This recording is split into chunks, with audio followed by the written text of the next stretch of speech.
Good evening and welcome to Tucker Carlson. Tonight, Hillary Clinton, Barack Obama, and CNN's New York offices all received what appear to be pipe bombs in the mail this morning. That news sparked a massive investigation into the obvious question: who sent these explosives and why? None of the devices exploded or harmed anyone. Details remain sparse, but Fox's Trace Gallagher has been covering the story from the very beginning and joins us with the very latest. Trace? And Tucker, a law enforcement source tells us the choice of pipe bombs in packages is unusual because there's no easy or obvious method of detonation. But authorities also say that while these pipe bombs were rudimentary, they appear to be functional, and at least one contained projectiles, including shards of glass, to inflict as much damage as possible. The FBI says the packages were mailed in manila envelopes with computer-printed address labels, and they all had 6 forever stamps on them. Those are stamps that can be used anytime, regardless of price changes. And all of the devices had a return address of Florida Congresswoman and former DNC Chair Debbie Wasserman Schultz. Sources also tell us there is strong evidence that these attempted attacks are the work of one group or individual. Over the past 2 days, there have been 10 reports of suspicious packages. 4 have been ruled out. 1 is still being investigated, and 5 have now been confirmed, including to the Clintons, the Obamas, billionaire liberal donor George Soros, former Attorney General Eric Holder, and former CIA Director John Brennan. Brennan's envelope was delivered to CNN. And New York City Police Commissioner James O'Neill says investigators are reviewing security video to see if they can identify the courier who delivered the CNN package. Today, President Trump condemned what he called acts of political violence, but Democratic leaders Nancy Pelosi and Chuck Schumer said, quoting, President Trump's words ring hollow until he reverses his statements that condone acts of violence. Of course, the GOP has blamed Democrats for inciting numerous acts of violence against Republicans. The FBI, by the way, warns more packages could be out there. Tucker. Trace Gallagher, thanks for that. Well, those pipe bombs, of course, are one of but many examples of attempted and actual political violence we've seen over the past few years. One of the most notable was an attempted massacre at a congressional baseball practice in the summer of 2017. Congressman Steve Scalise of Louisiana was gravely wounded in that shooting. In response to the pipe bomb mailings today, he tweeted this, quote, "These attempted attacks that have been made are beyond criminal. They are acts of pure terror. Violence and terror have no place in our politics or anywhere else in our society." Congressman Steve Scalise joins us tonight. Congressman, thanks very much for coming on. So what was your first reaction when you saw this news today? Well, Tucker, it's anger. This isn't the way that we should expect America to be turning. I mean, you're seeing more and more of this, and clearly you're seeing it on both sides. We all need to be calling it out. Obviously, we need to find out what happened, and the FBI is in the process of doing it. I feel very confident that our law enforcement officials are ultimately going to find out who did this, and if it's one or multiple people, to bring them to justice and do it as swiftly as possible. So the president condemned these acts and was immediately rebuked by the Democratic Party for condemning the acts not quite enough. What do you make of that? I thought that was a mistake on their part to criticize the president. I think it was important that the president did come out with his statement the way he did, strongly. I heard silence a lot of times when Republicans were under attack from Democrat leaders. We all should be calling this out. When a Republican or Democrat is under attack, first of all, we don't even know who did it. We should be trying to find out who did it, but we should be criticizing the act, whether it's a Republican or Democrat. Some people only criticize when it's a Democrat under attack. And the media, by the way, was under attack too, and there's no place for that either. How do we de-escalate this? Things seem to be moving in a direction that's ominous. And so what do our leaders need to do, to the extent they have control, to pull us back? I think the most important thing is to get back to what made this country great.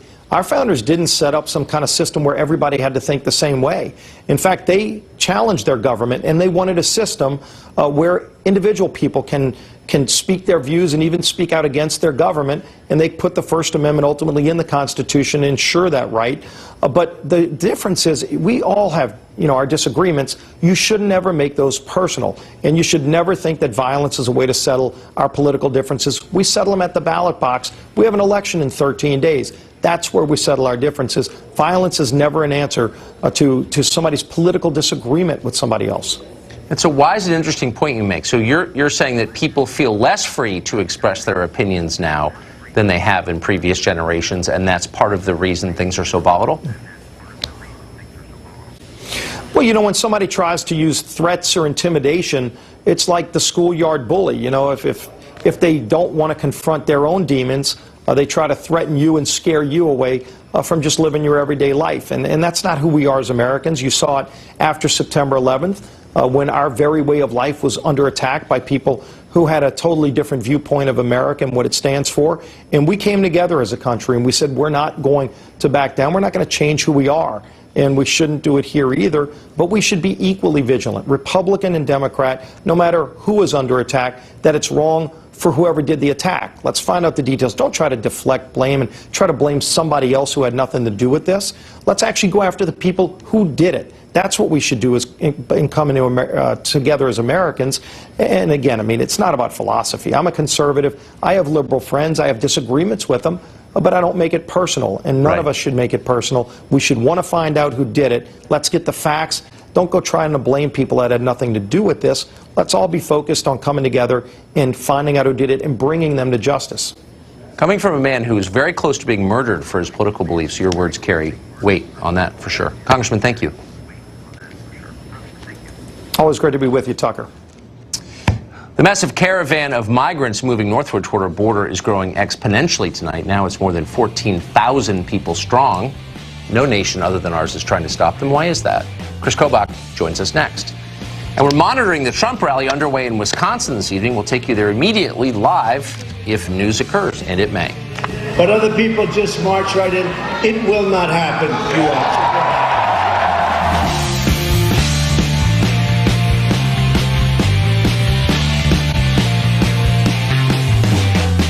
Well, the massive migrant caravan headed for our southern border from Honduras is getting more massive by the day. Reportedly, it has swelled to 14,000 people. Despite the hundreds of millions of dollars that American taxpayers hand out to Central American countries and Mexico, no government in the region seems interested at all in stopping the migrants as they move toward Texas. Once they arrive in Texas, across the Rio Grande River, the group will inevitably be met by left-wing lawyers who specialize in manipulating our dysfunctional immigration system, and they are all but ensured permanent residency in this country if history is any guide. And that, of course, is the main reason so many of them are coming now. One of our major political parties strongly supports all of this. That's not speculation. They say it out loud often. Watch.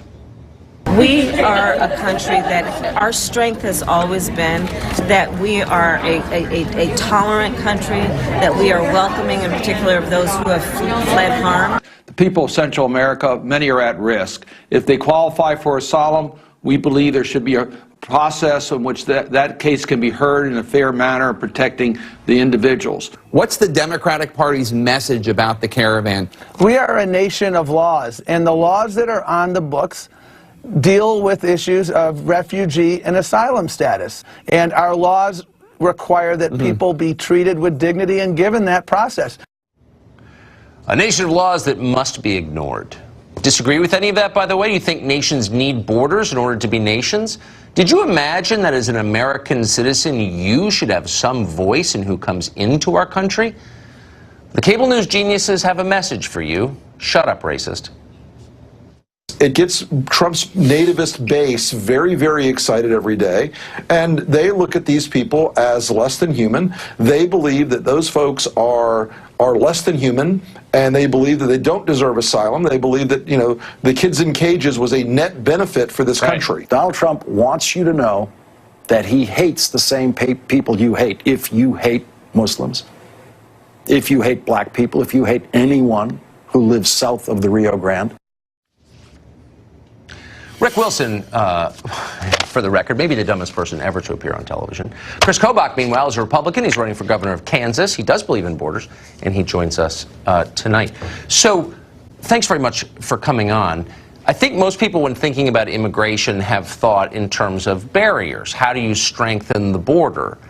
But this appears to be, this caravan, a perfect example of what's actually happening, which is people who have no right to be here leveraging our legal system against us, something that border walls can't stop.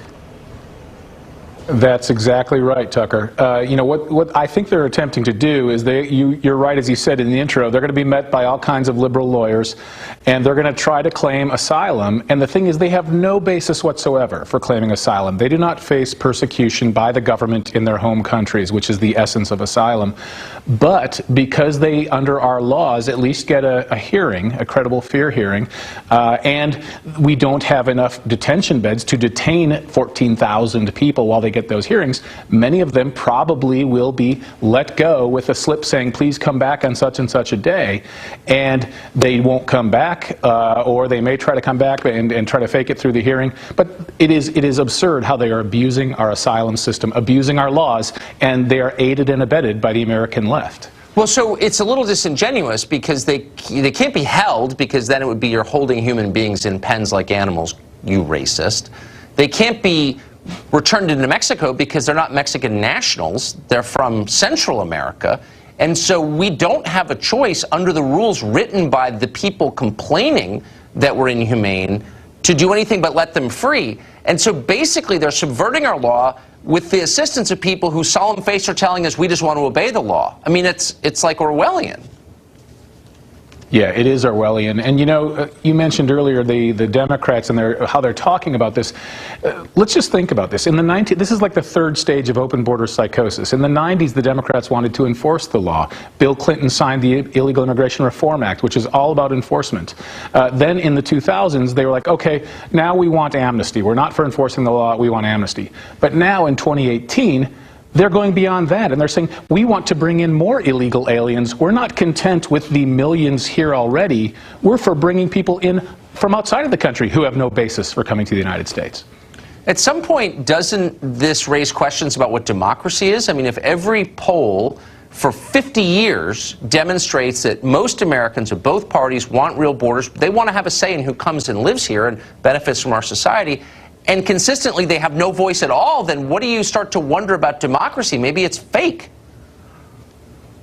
You know, it's quite clear that the political left in America is not listening to what the people are saying. And you're absolutely right. The polls constantly show that Americans don't want to be giving taxpayer benefits to illegal aliens. They don't want sanctuary cities. We have been rewarding illegal immigration against the will of the American people for too long. This is a problem we can solve.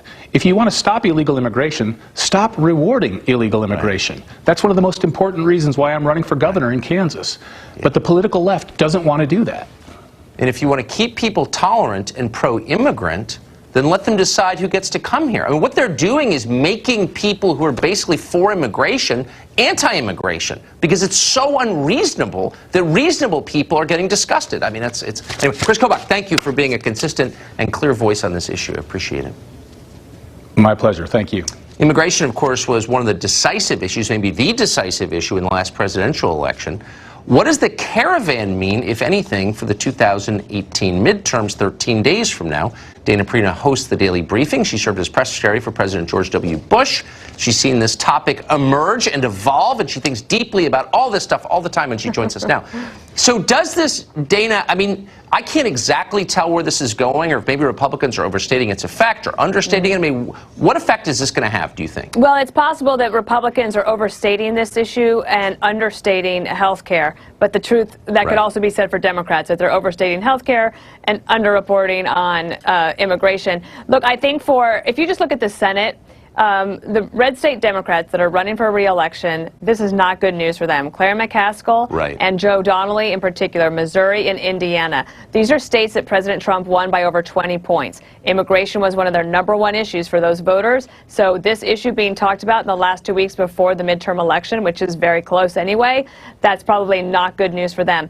Conventional wisdom in Washington, D.C. would say that it's not good for Republicans to talk about immigration in the way that you and Chris Kobach were just talking about. However, Look at some of the purple states. Dean Heller in Nevada, the incumbent there, the most vulnerable Senate Republican running for re-election, he has opened up a 6-point lead in Nevada. Martha McSally in Arizona now has a lead over her opponent there. So the Democrats really want to focus on and talk about health care. And they could be right.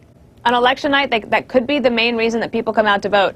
But this immigration issue with all of these visuals, it's not like it isn't happening. Getting the word out, Republicans getting the word out, could have a difference in some of these coin flip districts as well. I've always thought that Republicans lied to themselves with the popularity of universal health care. People actually want their health care taken care of, whether they should or not. But if you're taking that position, which is the Democratic position, how do you square that with your immigration views? Letting in tens of millions of more people who also get that health care, doesn't that dilute the promise of the government? I mean, like, how can you pay for that? Well, they don't. That's none of their concern. That is something that Republicans have to worry about later on, and then they try to fix it, and then they're the mean ones that have to deal with it. I was also thinking of it in another way, because you talked about reasonable people on immigration. I'd like to think that, most people say she's probably one of them. I have a real soft spot for refugees, the refugees who are being persecuted by their governments, hounded by their governments, basically treated terribly, sometimes kidnapped, sometimes targeted for murder for their political beliefs. That is not what's happening here. I know. The best way to deal with economic migrants is to actually practice capitalism in those countries. That is what's made this country strong. I'm for helping them in that way, but I feel like Democrats are missing the picture. I would like to have more refugees, actual refugees, be allowed into this country. But if you allow economic migrants into the country and they take up those spaces, you're actually hurting the very ideals that our country was founded on. This level of lying is making us all cynical, including me. I'm trying to fight it, but it's having that. You're never cynical. I'm trying. Dana, it's great to see you, and thank you for your measured and thoughtful analysis, as always. See you soon. Several Russia investigations have failed so far to prove that Trump got elected because of Putin. But the Democrats are promising to launch another investigation if they retake Congress. Alan Dershowitz does not think that's a particularly good plan. He's here next to explain why. We're also monitoring the president's rally in Wisconsin for news. There may be some. If there is, we'll bring it to you immediately.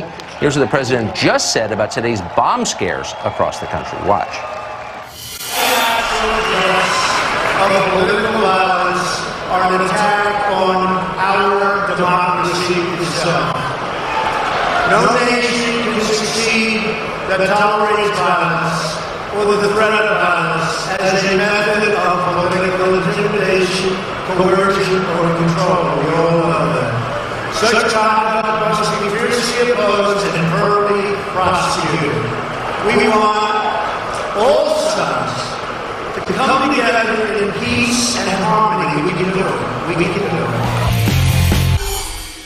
After 2 full years and several separate investigations have so far failed to prove that Russia, quote, hacked our election, Democrats are pledging still another Russia probe if they retake the House of Representatives. But that's not their only goal. The vast majority of Democratic voters, according to opinion polling, say they want the Democrats to impeach the president if they retake the Congress. Alan Dershowitz is an emeritus professor at Harvard Law School and the author of The Case Against Impeaching Trump, and he joins us tonight. Professor, do you think that we need another Russia probe?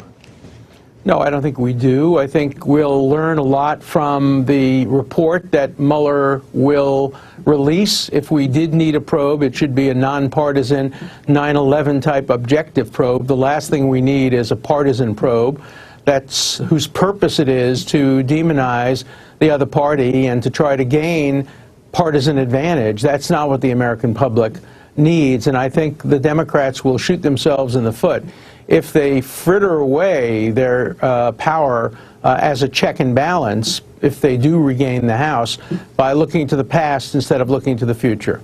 So that kind of is the question, actually. Do you get partisan advantage even by talking about Russia? Well, presumably, if you're a Democrat, there are lots of things you disagree with that Trump believes. Why not argue about those? Why still Russia?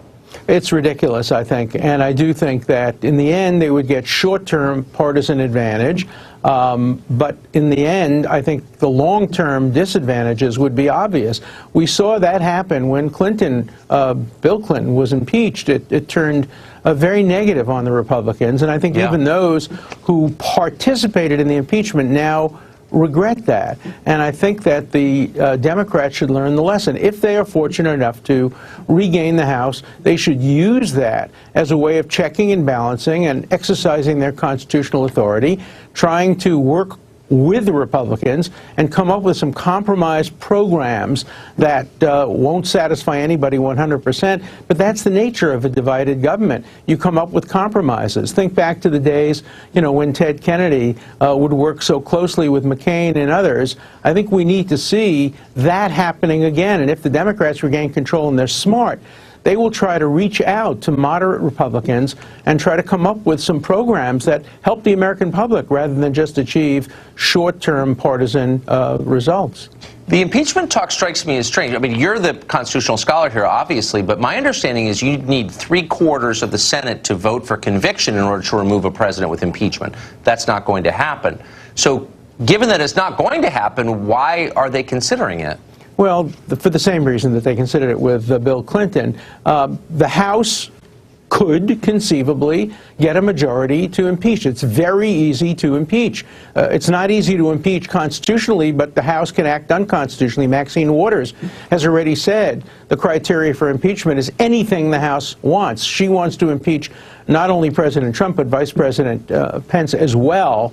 It would just be a show trial, and they might get enough votes. I don't think they will. I think there'd be enough sensible Democrats to understand that this would not be a positive thing for the Democratic Party, certainly leading up to 2020.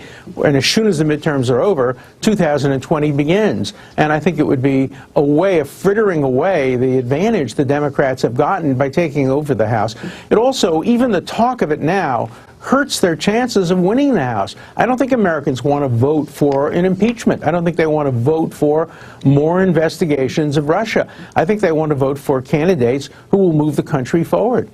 And you see it in the polling even. The Democrats who are doing unexpectedly well are talking about health insurance, health care questions, actual economic matters. This is an obvious nonpartisan point that you're making. I'm agreeing with you. Why is it not obvious to Democratic leaders? Well, I think it is obvious to some Democratic leaders. The problem is the leaders today don't have control over the party because the successes have come from young radicals who are winning small elections in obscure places that don't represent what Americans really think. I think most Americans are centrists, and the movement to the left of the Democratic Party does not represent the mainstream of the Democratic Party.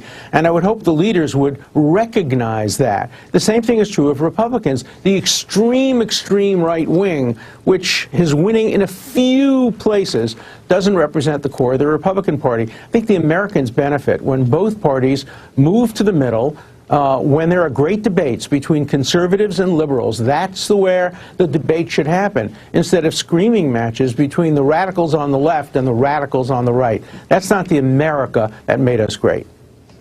Professor Alan Dershowitz, great to see you tonight. Thank you for that. Thank you. Well, before the recent reemergence of identity politics in this country, candidates were typically held to account if they were, say, caught taking bribes or burning flags. Not so much anymore. Two prominent Democrats, both accused of those things, and they're still polling at the same level or better than they were previously. That's because identity politics has shifted the burden for politicians. Rather than campaigning on results and substance and issues and ideas, they simply make appeals to what you look like, who your ancestors were. That's a topic that's addressed in great detail in a new book called Ship of Fools, available for purchase on tuckercarlson.com.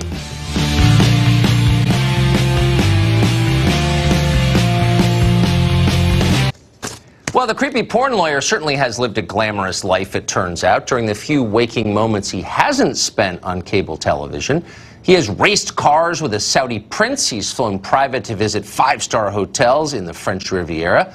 He once owned a $7 million home in Southern California. It's good being the creepy porn lawyer, but with a first name like Creepy, it's no surprise that Mr. Porn Lawyer financed that lifestyle in part by simply refusing to pay the money he owed other people. According to an extensive and fascinating report in the Daily Beast, CPL and his businesses have millions of dollars in unpaid state and federal taxes. Earlier this year, Creepy Porn Lawyer's law firm was ordered to pay $10 million to a former partner whom he apparently stiffed on profits from the firm. The firm did not pay up, so today, the Creepy Porn Lawyer was hit with a personal judgment of $4.8 million. Not even the creepy porn lawyer's landlords are getting a cut of that, though. In a court in Santa Ana, California evicted the law firm from its offices for simply skipping 4 months of rent. Nobody from the firm even bothered to show up at the hearing. Maybe that would have been different if the hearing had been held inside a CNN news studio. Well, rising stars in the Democratic Party have been the subject of seemingly endless fawning media coverage. When we say fawning, we mean fawning, treacly. Now, two candidates running in competitive races in Florida and in Georgia are consumed with pretty serious scandals. That's something you probably didn't read about in the latest Gushing magazine profile of them. We'll bring you up to date anyway. Consider first the case of Andrew Gillum. He's the socialist Democrat running for governor of Florida. He was the mayor of Tallahassee. He was confronted about free gifts he received while he was mayor during a debate last night in Florida. Watch this. You went to a Broadway show with an undercover FBI agent. You went to Costa Rica with these same lobbyists. And guess what happened? The lobbyists that wined and dined Andrew, they got a $2 million grant. My wife and I take vacations, and we pay for our own vacations. I didn't get anything in life for free. Did you pay for Hamilton? Then he ought to check himself. Well, Andrew, Why? did you pay for the You trip? had your time, I will take mine. Because you won't answer the question. I will take mine. Right. The question is, did you pay for the Hamilton ticket, or did the undercover FBI agent pay for the Hamilton ticket? Did you pay to stay in the villa in Costa Rica? Where are the receipts? You have not proven that you paid for anything, and that's the problem. So here's the direct answer. I don't take free trips from anybody. I'm a hardworking person. I know that may not fit your description of what you think people like me do, but I worked hard for everything that I've gotten. Your description of what people like me do. Okay. But what about the undercover FBI agent? And did he give you free tickets to Hamilton, or didn't he? Well, Gillum explained that asking questions about FBI bribery investigations is, needless to say, you know the answer, racism. Many Florida voters seem to agree with it. They're at least unbothered by the corruption allegations. Gillum leads tonight by nearly 6 points in the Real Clear Politics polling averages. Meanwhile, in Georgia, in the governor's race there, another Democratic all-star, Stacey Abrams, admits to burning the U.S. flag, the flag of the state of Georgia. Watch. 26 years ago, as a college freshman, I, along with many other Georgians, including the governor of Georgia, were deeply disturbed by the racial divisiveness that was embedded in the state flag with that Confederate symbol. I took an action of peaceful protest. So you don't like the flag, just burn it. Well, in the current era of political harassment, it should be no surprise that Democrats like Abrams are unashamed of their radical past. She openly admits she once opposed, among other things, free markets. Here she is.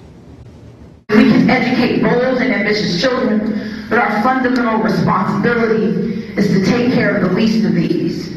Especially when the least of these are working families who only want a little bit of access to health care. And I am sick and tired of hearing about the free market being the solution to this problem.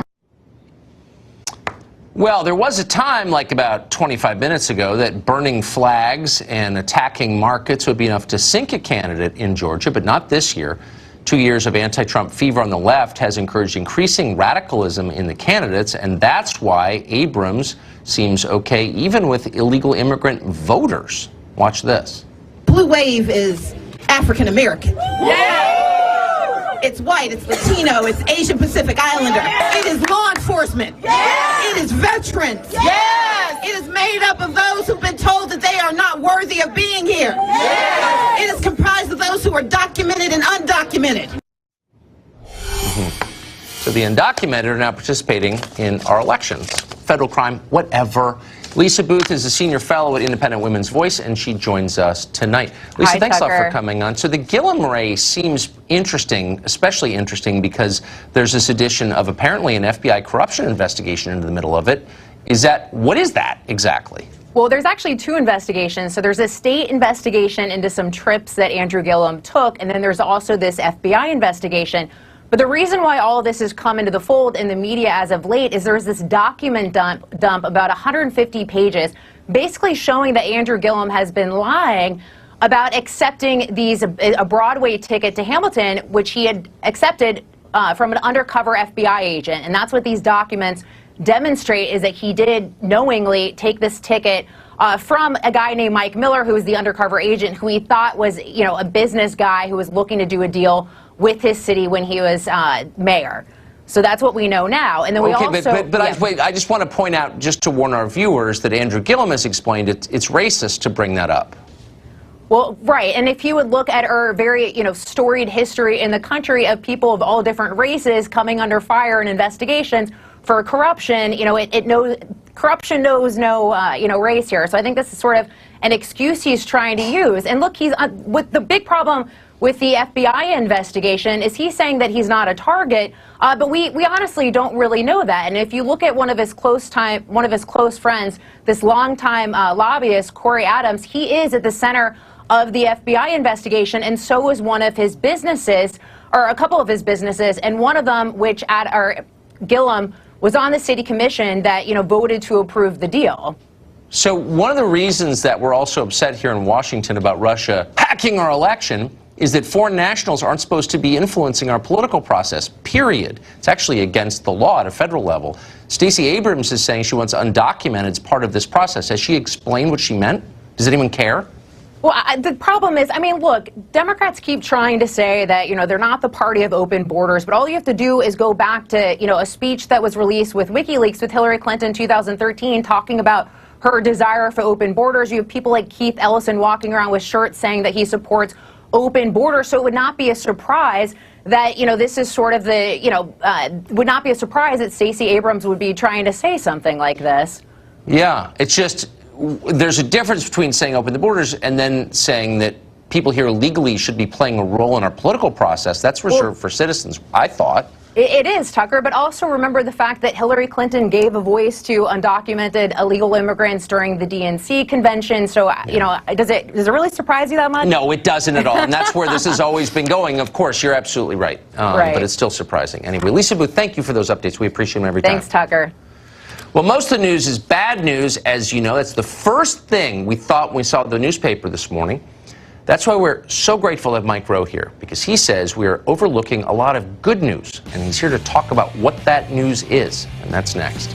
Plus, we're monitoring the Trump rally in the state of Wisconsin. We'll take you there live if news occurs, good or bad. Stay tuned.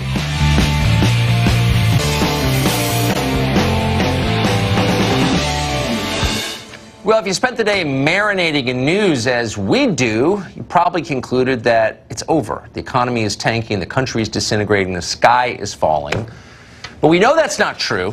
And so there's one man we could think of to remind us of the upside of America, a man who knows his country very well, former Dirty Jobs host Mike Rowe, and he joins us tonight. Mike, we sent out a distress call to you this morning. We broke the glass in case of emergency, literally on our call. We got to get Mike Rowe to remind us what's so great about this country we share.